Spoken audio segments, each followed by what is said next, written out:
baseline.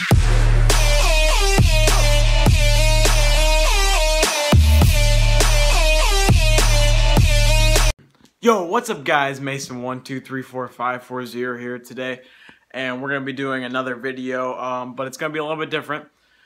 It's been almost 2 years since I've did a video related of school or a school project or something. This is part of a school project. So, I'm not going to talk about the main idea until the very end, but first what I'm going to start off with is showing you some clips of a little bit of Holocaust, because we've been talking about in English a lot this past 9 weeks.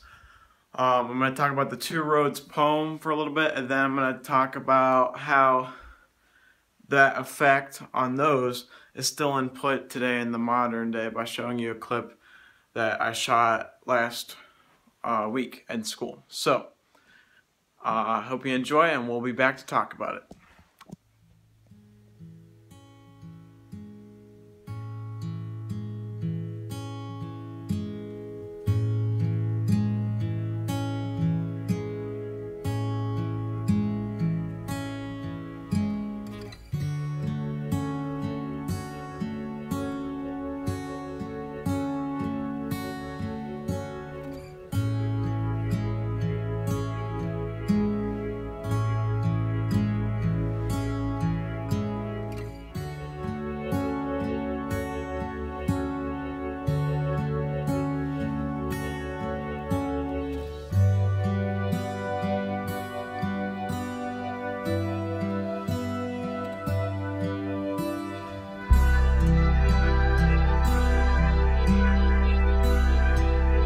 Now we're going to talk about the Road Not Taken poem. It's by Robert Frost.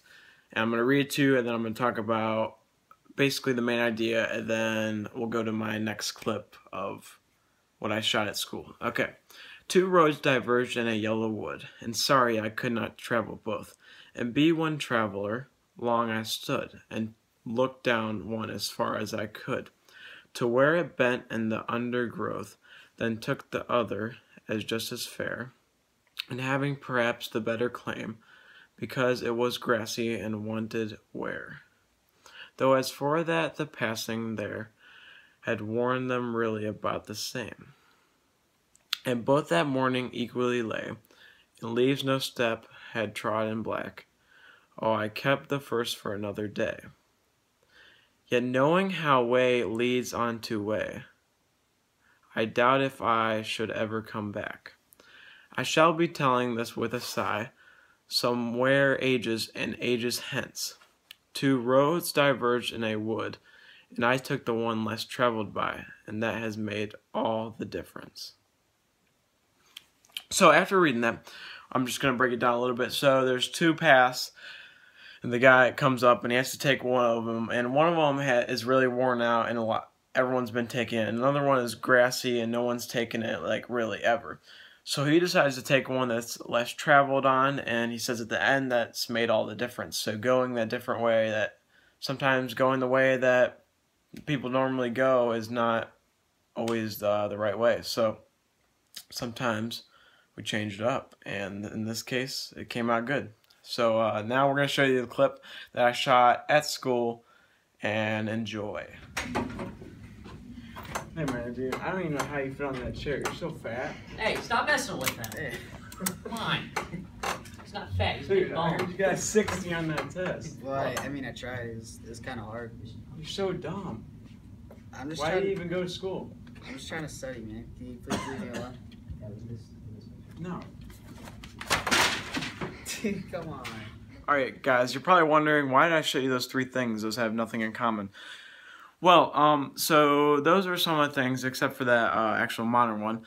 Those are some of the things that we've been doing in English. There's a whole list, and it's like Holocaust, that poem, Oscar Schindler. It's a worker that took in some Jews, so to save them, he was considered a hero, and a couple other things similar to that. And I was looking at those lists when he was giving us this project, and I noticed a really big similarity. And it was that the last thing on the list was the Bystander Effect. And I noticed that all this stuff that was on the list had something to that notch of bystander effect. They all had to do with that, and they all kind of, you know, portrayed that. Because if you look at the definition for bystander effect, it says, which refers to cases in which individuals do not offer any means of help to a victim when other people are present. So, in other words, when someone's needs help and no one helps them, no one's there, and there's people there, but they're just like ignoring them. So we took a video of the Holocaust, and that was a big one because a bunch of Jews were getting killed, and no one was there to help them and stuff. And the Two Roads poem has a little bit of a different contradiction, and that has to do with the bystander effect because he took the different path that other people don't usually travel on. And so he was helping himself, taking a different path, and other people don't help themselves because they just follow other people. So that was a little bit of a different one. But then we also have that clip that I just showed you that I shot at school. And that was to show that bystander effect is still in today also. And its similarities, because I walked in there, as you can see, and a couple of my other actors.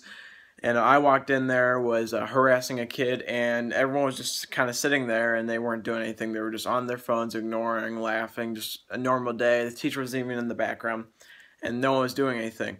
So that was to show that, like, it's still in effect today. So I think that's what this project is mainly about, that all those lists, all the things that we've been doing for the past 9 weeks in English, they all have to do with the bystander effect in different ways. And so yeah, so that's what I got out of it, and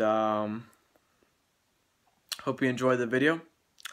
Make sure you like, comment, rate, and subscribe, and tune in for next week. We'll see you later.